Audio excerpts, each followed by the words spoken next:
Hello, friends. This is Dave Hurwitz, executive editor at ClassicsToday.com, and that back there was Mildred. Hi, honey. You want to come up here? No? Okay. Anyway, that was the tail end of Mildred. She wants to play fetch. Oh, there she is. I know. She's always up for a good game. But I know, honey. I know. But sometimes we have to work. And this isn't work. This is pleasure. I'm here with the greatest recordings ever! And today, we're talking about this one. Karajan's last recording of Bruckner's Eighth. He made 3, let's not forget. One for EMI, one for Deutsche Grammophon as part of his official Bruckner cycle, and then this one with the Vienna Philharmonic on DG. Now, I wonder, and actually rather good digital sound, considering, when it was and all that. It's the Haas edition, which he always preferred, which I kind of like too, I have to say, even if it did involve some pastiche composing and rediddling what Bruckner left us. It's okay with me. Anyway, we're not going to go there. This performance actually has a very interesting history. It's one of Karajan's very last recordings. It's from 1989. He would pass away very shortly thereafter. I saw this live at Carnegie Hall with Vienna. He toured with this piece. Wow, what a performance. And he thought so too. He was visibly shaken when it was over and moved. He just was like, how did that happen? But it did. Karajan's relationship with Vienna, this we need to talk about, in order to understand why this performance is so special. Now, as we all know, he got Berlin at the end of the 50s and the beginning of the 60s, and he proceeded to shape them into his instrument par excellence with its big, thick, goopy string sonority. And as time went on, and this always happens. It's very interesting when conductors are very dictatorial, and they mold an orchestra in their image, depending on who the conductor was. It's very hard to maintain that level of I wouldn't call it perfection. I would call it consistency over time. And we heard this with Karajan's Berlin recordings in the 63 Beethoven cycle. Then there was 77. Then there was the digital stuff. And in between, there was the controversy over, what was her name? Sabine Meyer, the clarinetist in the Berlin Phil, or, all that stuff happened. And the Berlin Philharmonic, which was always a very famous orchestra, but Karajan made them the orchestra, the Ferrari of symphony orchestras, and they made a lot of money making records with him, a lot of money. And you could argue that there was a certain lack of gratitude. It may have gone to their heads a little bit, or after a while, the relationship just gets to be a little bit tired, so he left Berlin. Remember, at the end of his career, he was gone from Berlin, and it was not a happy breakup. And I understand that. And, who do you blame? It was the same thing with Ozawa in Boston, and, all these people who were there for decades and decades and decades. It starts to get a little bit rocky. So it was with Karajan in Berlin. But he always had, and one of the things Berlin resented was that he always had an equally strong relationship with the Vienna Philharmonic. And with the Vienna Philharmonic, the circumstances were quite different because the Vienna Philharmonic never gave up its independence. It never has. It's always been the Vienna Philharmonic, which is actually a group drawn from the players at the Vienna State Opera. They're part of the Vienna State Opera Orchestra. The way it works in Vienna is that there's this enormous pool of players, and they're playing at the opera, and then they also play in the Philharmonic, which has a very, very short season.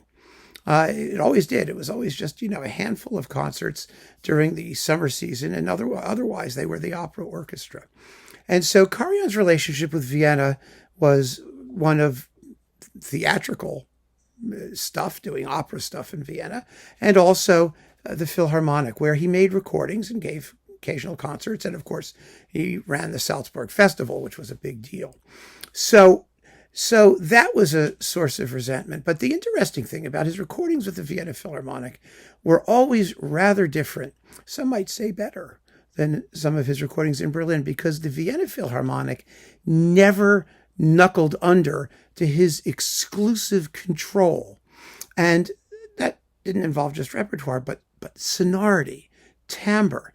I mean, they always had the yummy, rich string section, the lovely string section. And so they gave him that. But some of his very best recordings, if you compare the ones he made in Vienna with the ones he made in Berlin in the same repertoire, it's very, very interesting. The Dvorak Eighth is my classic example. And also Holst the Planets, where the Vienna recordings are absolutely superior because of the contribution of the orchestra as much as him. There is a meeting of equals and perhaps a tension caused by the fact that you've got these very strong personalities, one a single person, one a corporate personality, but these very strong personalities that are coming together to make music. And this was one of those, because his Berlin Bruckner recordings, fine as many of them are, and some of them are glorious. His seventh is wonderful. His ninths, both of them on DG, were excellent. They suffered from the same sort of Karajan-esque sonic patina, which was not always ideal for Bruckner, believe it or not. He loved Bruckner from a transcendental cosmological point of view. He would close his eyes and just do this, up and down with his eyes closed and his hands moving. And he didn't change tempos. He liked the terraced dynamics. But often as not in the Berlin recordings, the engineering was such that, the brass were all like compacted in a blob in the back of the orchestra somewhere. And the woodwinds, fine though they were individually, did not have an opportunity, as Bruckner requires, to, each section of the orchestra has its own sort of color. And in the brass playing particularly, you've got to differentiate between the horns and the trumpets and the trombones. Blend is not the point in Bruckner. It really isn't. Not the way he scored. People will say, well, he was an organist. It sounds like an organ. It's bullshit. It does not sound like the organ. It sounds like an orchestra. And it sounds like he really understood how he wanted to balance and combine the various sections. Karajan sometimes got it and sometimes didn't in Berlin, because his own preferences were not always congruent with what I think was ideal for Bruckner. My locus classicus is the finale of the fifth, where in that final chorale, it's all just ugh. It just doesn't have the necessary rhythm. It needed to have rhythm that would be produced by hearing different timbres. The drums going dum bum bum ba dum. Anyway, we could go on about that. Back and forth. However great his Bruckner was, and he did marvelous Bruckner, and his eighth was always really good. It was a huge, transcendental performance, one that just had enormous climaxes. It was really, really, really special. But when he got to these last concerts with Vienna, something happened, something wonderful. It happened live, and it happens here. It really is. You have the dynamic range that you have in Berlin, but there's a warmth to the playing. There's a human quality, a vocal quality.